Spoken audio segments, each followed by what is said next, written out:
A question on an eyeball. At last, the human eye. The diagram below represents a human eye. Okay, and there's the human eye. And hopefully this is not the first time you've ever seen this diagram, because that will make me cry. Please make sure that you know all the structures with their function, because they're going to ask you one or other structure with the function. Right, so we kick off with identify structure F. There's structure F, the spot, yeah? Right, and that is the colored part of your eye, which we call the iris. State two functions of fluid A. Where is fluid A? Here it is, inside. Yeah? Now, that is obviously to maintain the shape of the eye. It allows light to travel through, right? It prevents desiccation of the eye. It holds the retina in position here at the back, right? Retina here at the back, it pushes against it so it doesn't float around there in your eye. It's for nourishment of your eye. It prevents mechanical injury, because this is your important parts, where all your cones and rods and stuff is. And it also helps to refract or break some of the light and maintain the shape of the eye. Oh, there's so many functions, people. I think I've already named 10 of them. Right, but how will you know that? Well, they call it studying. Describe the structural, now you only have to describe, not explain, difference between area B and C. Now here's B, and there's C, and as you can see, aha, what do we call B? We call it the yellow spot. What do we call C? This will be the blind spot.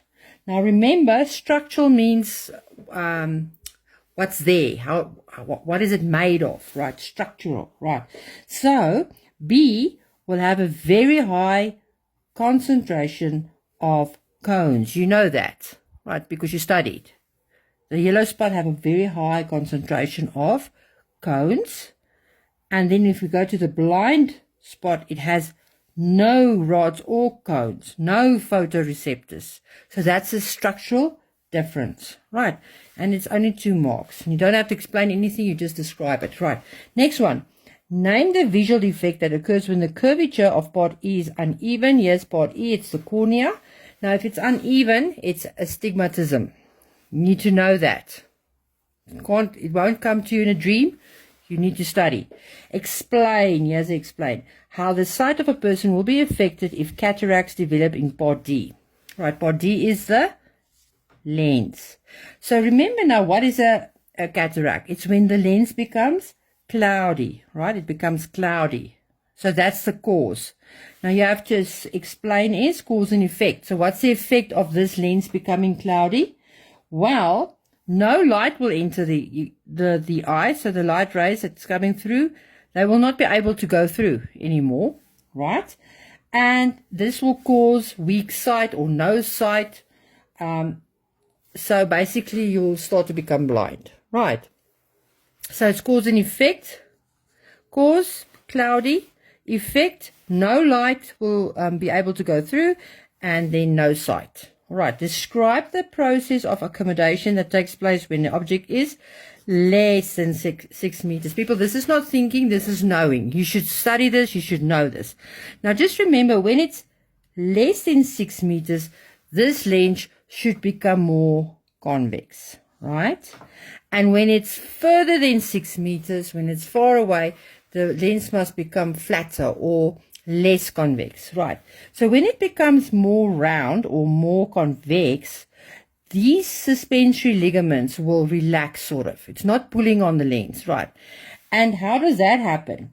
That happens when these muscles, contract. The ciliary muscles contract. And when they contract, they become bigger. And if they become bigger, they take up more space. So these little ligaments start to relax. So the tension on your lens becomes less. It's like a little silica gel ball. So it plops down. It becomes more convex. And if it becomes more convex, the light rays are refracted more. And then the light will focus on your retina. Okay. But please don't talk about the jelly ball and that. Just know the words. Basically, the ciliary muscles will contract. It will move closer to the lens. The suspensory ligaments will slacken. The tension on your lens will decrease. It become more convex. Light rays is refracted more, and the light will be focused on the retina. And that's it.